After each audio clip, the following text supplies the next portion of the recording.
Joe's working on Aaron's truck right now. And he's just sanding the entire bedside with his DA 600 grit paper. Basically, he's already block sanded the rear repair area, gotten all that straight where it needs to be. But since we're finishing the entire bedside with clear coat as well, we're going to go edge to edge, front to back of the panel. So he's just knocking down the holes, top surface, before he gets it in the boot to get it painted.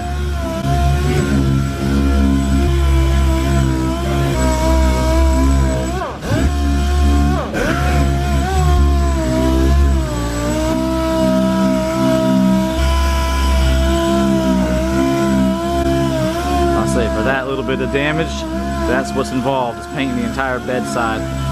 Pretty much base coating the rear repair area, but then clear coating the entire thing. And then we give it a lifetime warranty.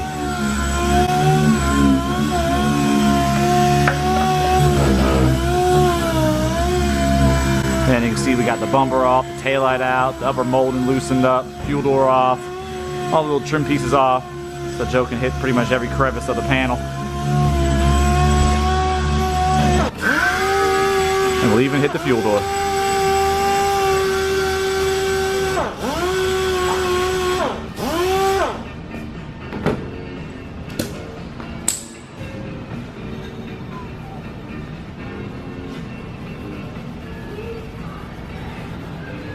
And now it's just fine tuning the edges.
And that's how it's done. So Joe's got it all sanded, just blew it off to get all the kind of dirt contaminants out of the way.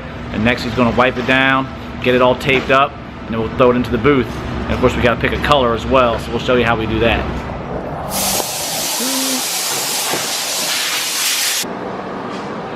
There you go, you can see it right there. It says paint, PXR. So that is his paint code. So we'll go into our mixing room, we'll look up PXR, there'll probably be a couple different alternates for it. We got a couple sample chip decks that we can look at, compare it to the vehicle, and pick the right one, mix it up.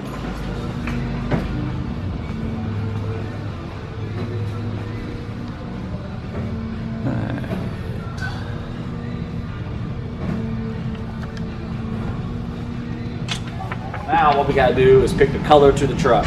We know the code from Chrysler is PXR, but that doesn't really mean anything in terms of... As you can see, there's a lot of variants. There's different versions of PXR, depending on when the truck was made, which factory, production month, everything depends on the color.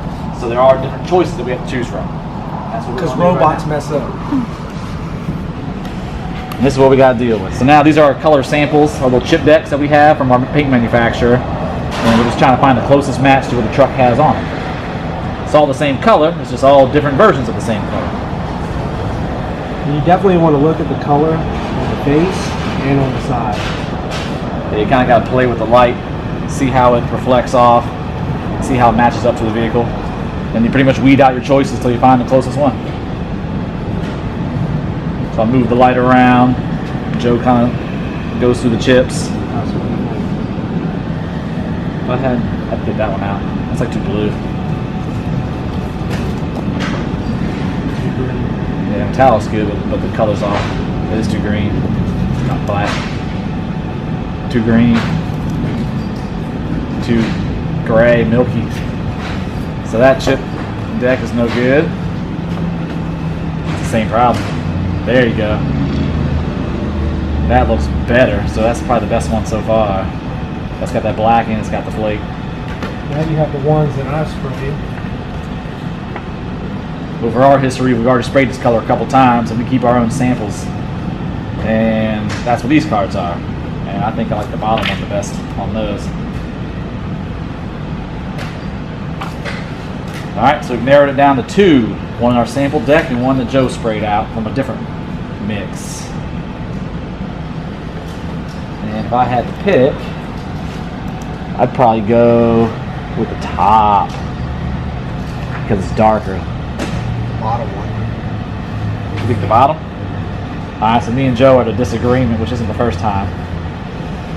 That one's got that kind of gold Both of them look good. flake. That's a little light on my flop. They're both definitely blendable. Yeah. I think I like the darker for the black. Boy, you're the boss and the owner, so we're not going this one. Alright, we're going to go with that mix. Joe's going to mix it up in the mixing room, so we'll follow him in there. And then we're going to load the truck up in the booth, and you can watch him paint it in action. Alright, so me and Joe were still kind of debating. We kind of decided on one, but we were kind of maybe the other one. So we figured we'd double check against the tailgate, because that's where our repair area is going to butt up to exactly. So we figured we'd double check ourselves on the chips. That's the one that we initially picked. The one that you picked. Yeah, the one that I picked. Which one did you pick? No, let's go get the one I picked. Where's you? Because the other way is totally blendable throughout the bedside. But here, because of the primer area, we're going to be buttoned right up against the tailgate. So we'd rather have the color match perfectly in this area versus further up. That one. So I was running. Yeah. So Joe was right. We're going to go with his option instead because it matches better to the tailgate versus to the rear of the car. Just double checking ourselves, and that's what we do. So now it's going to look awesome. All right, Joe's pulling it into the booth. Make sure he doesn't hit anything.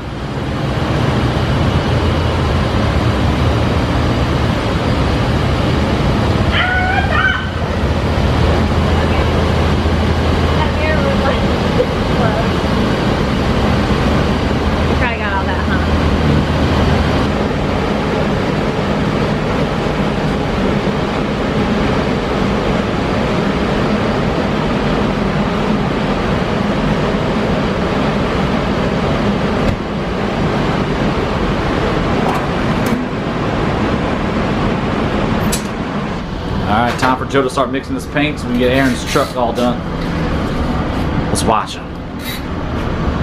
Basically just following the formula on the screen.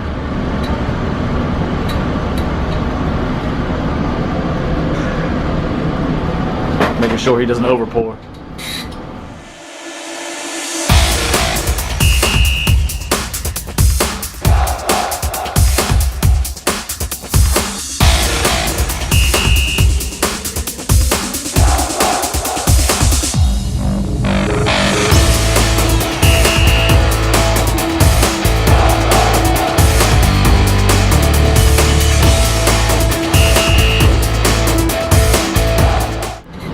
Joe has already got the truck with the first coat of sealer. That's why he's mixing paint now. That's basically it right there. While the sealer's drying, kind of do two things at once. And it looks like we have a complete mix. Now you have to strain it. 2 different micron strainers.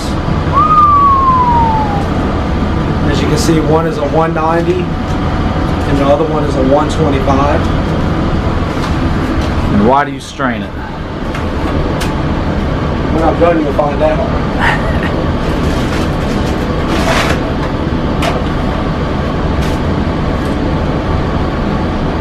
Always make sure you stir it up pretty good too, since there's a lot of paint on the side of the cup.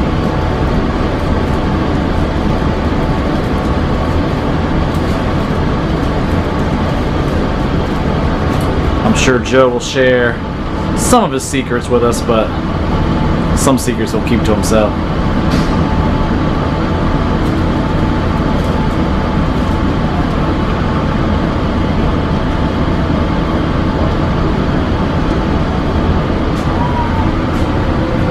Now if you look at the strainer, after it goes down, you can see all the chunks. Go ahead and get in there, Tyler. Now you can see why you have to strain it. It's kind of hard to see since it's black. Yeah, you don't want all that debris in your mix when you're trying to spray. But you definitely don't want that on a paint job.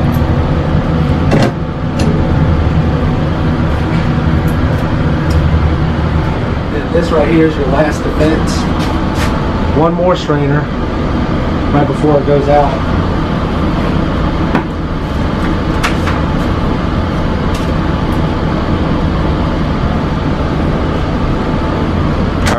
Sometimes I write a label, sometimes I don't. You see I put the paint coat on the top.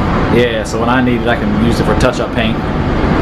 Because we like to go over customers' vehicles and touch up little rock chips and nicks and little door edge chips once the vehicle's done, just for that final touch of quality finish. And that's it. All right, so that's a little inside view of our mixing room and Joe and how he prepares and getting the paint ready. So now we're going to switch cameras to our GoPro so we can see Joe painting this truck in action. And like I said, he's already gone over the truck with a coat of sealer. That's the first coat. We didn't record that. We're going right to the action where he's going to lay down the black base coat followed by the clear coat. Enjoy.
Alright, here we are next morning. Joe got that truck painted for cousin Aaron. We baked it and left it in the booth overnight, and now Joe's pulling it out, so we're going to check out his paint job, and then we're going to hand it back to Vic to put it together.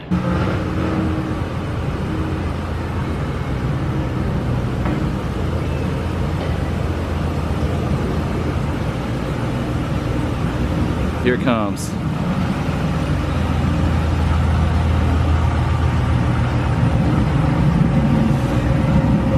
There it is, bedside, fresh and painted. And as you can see, the little dented areas are gone. And then Joe ended up refinishing and taking the clear coat over the entire bedside. And from that look, from that reflection, I'd say it looks pretty darn good.